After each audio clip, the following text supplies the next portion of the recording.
ওরাকান্দির ঠাকুর বাড়ির ঠাকুররা আমার মাথায় ছিলেন, মাথায় আছেন, মাথায় থাকবেন। ঠাকুরনগরের ঠাকুররা তারা আমার মাথায় ছিলেন, মাথায় আছেন, মাথায় থাকবেন। কারণ ঠাকুরদের আশীর্বাদেই তো আজকে এখানে এসেছি না। আজকে আমার মতুয়া সমাজের মানুষের আশীর্বাদে আজকে আমি এখানে আসতে পেরেছি। সবাই আমাকে মতুয়া বলে, জানেন তো।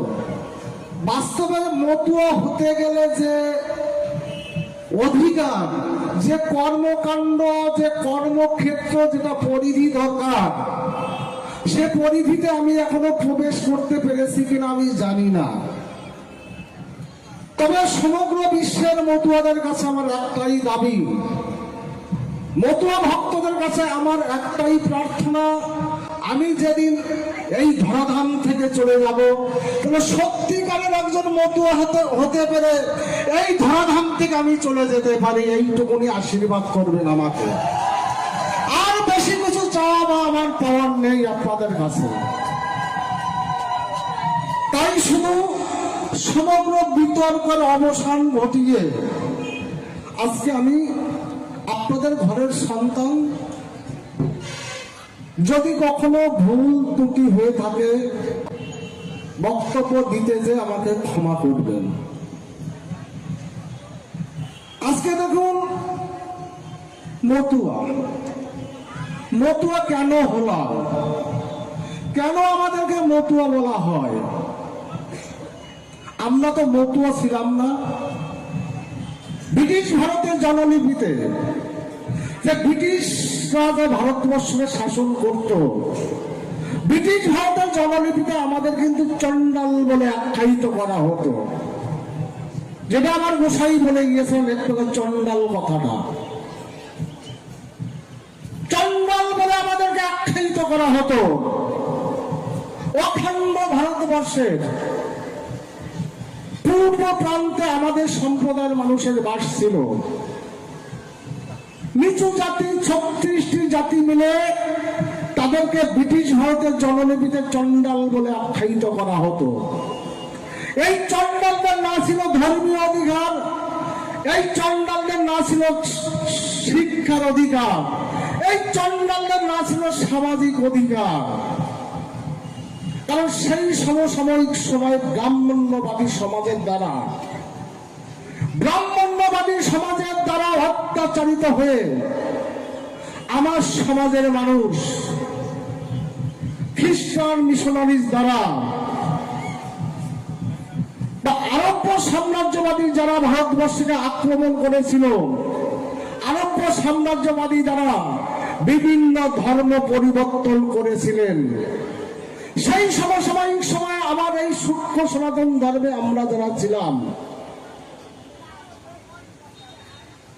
বিভিন্ন সময় তারা খ্রিস্টান ধর্ম গ্রহণ করতেন, মুসলিম ধর্ম গ্রহণ করেছিলেন। আমাদের ত্রাতা, আমাদের উদ্ধারকর্তা হরিচাঁদ ঠাকুর দেখেছিলেন,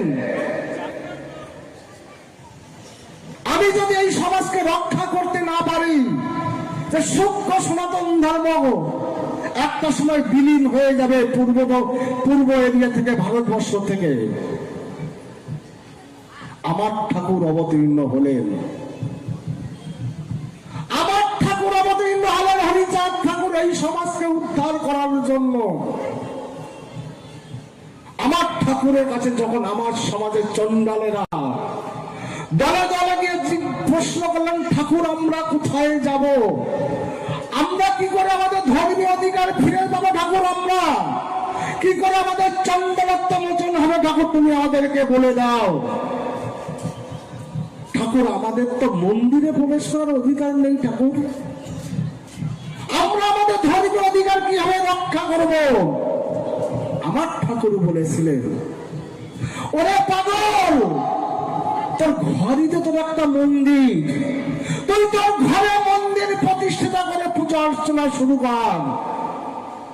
আমার ঠাকুর হরিচাঁদের বাণী আমার সমাজের যারা চন্ডাল ছিল তারা ঘরে ঘরে ঠাকুরের বাণী প্রচার করতে লাগলেন এবং ঠাকুরকে জিজ্ঞাসা করলেন, ঠাকুর আমরা যে ধর্মমত করছি আমাদের ধর্মের নামটা কি হবে? আমার ঠাকুর বলেছিলেন, আজ থেকে তোরা মতুয়া ধর্মমত প্রচার এবং প্রসার করবি। আমার ঠাকুর তো মতুয়া ধর্মমত আমাদেরকে প্রচার করার অধিকার দিলেন। তা আমাদের যে সামাজিক অধিকার, আমাদের যে শিক্ষার অধিকার, সে অধিকার থেকে আমরা বঞ্চিত হয়েছিলাম। আমরা স্কুলে যাওয়ার আমাদের কোনো অধিকার ছিল না। আমার ঠাকুর অনুভব করেছিল, এই জাতিকে যদি উদ্ধার করতে হয়, এই জাতিকে সর্বপ্রথম সুশিক্ষায় শিক্ষিত করতে হবে।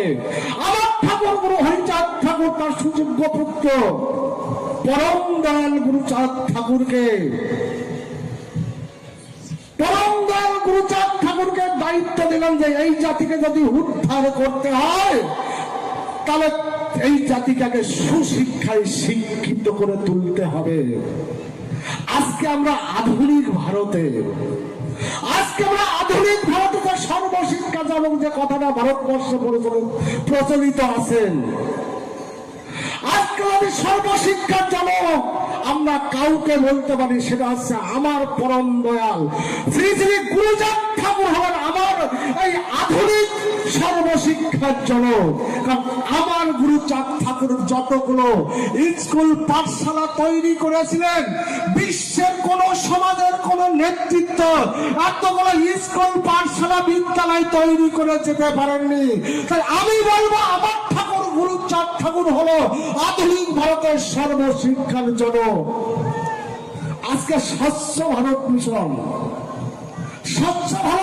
চলছে না? বাড়িতে বাড়িতে পায়খানা তৈরি, সরকারের টাকা দিচ্ছে, শৌচালয় তৈরি করা হচ্ছে। এর যদি প্রথম অবদান কেউ থাকেন, আপনার শুনে গেল, যদি প্রথম অবদান কারণ থাকেন, সেটা আমার ঠাকুর গুরুচাঁদ ঠাকুর। মানে আমার ঠাকুর গুরুচাঁদ ঠাকুর বলেছিলেন, এই সমাজের মায়েরা এবং বোনেরা যে বনে জঙ্গলে মাঠে ময়দানে মলত্যাগ বাড়িতে বাড়িতে পায়খানা তৈরি করতে বলেছিলেন। তাই আমি আমার মা যদি যেমন সর্বশিক্ষা জনক যদি গুরুচাঁদ ঠাকুর হয়, এই স্বচ্ছ ভারতের জনক আমার ঠাকুর পরম দয়াল গুরুচাঁদ ঠাকুর। আপনারা শুনে নিলেন, আমি বলে দিয়ে গেলাম। আজকে আমার ঠাকুরের বাণী, আমার গুরুচাঁদের বাণী মেনে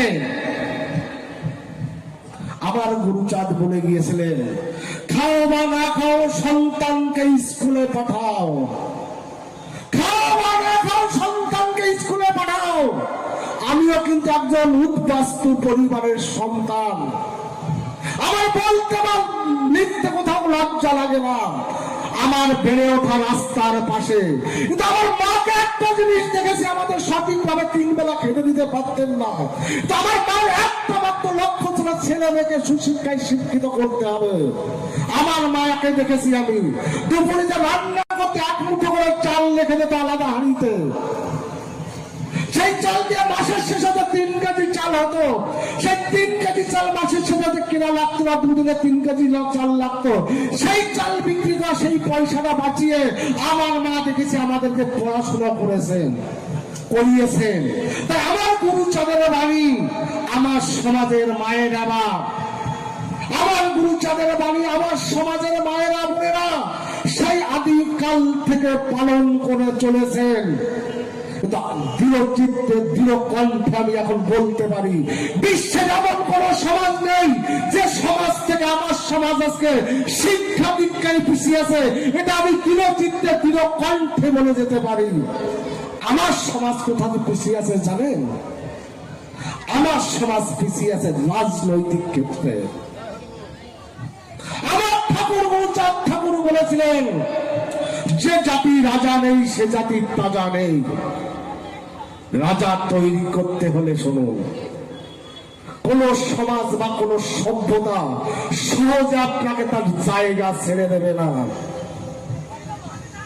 এটা আমি দৃঢ় কণ্ঠে বলতে চাই। আমার গুরুচাঁদের বাণী, আমার গুরুচাঁদের বাণী কখনো বিফল হতে পারে না।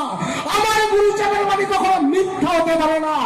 আজকে যে আন্দোলনটা শুরু হয়েছিল গুরুচাঁদ ঠাকুর করেছিলেন, সেটা ধাপে ধাপে তৈরি হচ্ছে। আজকে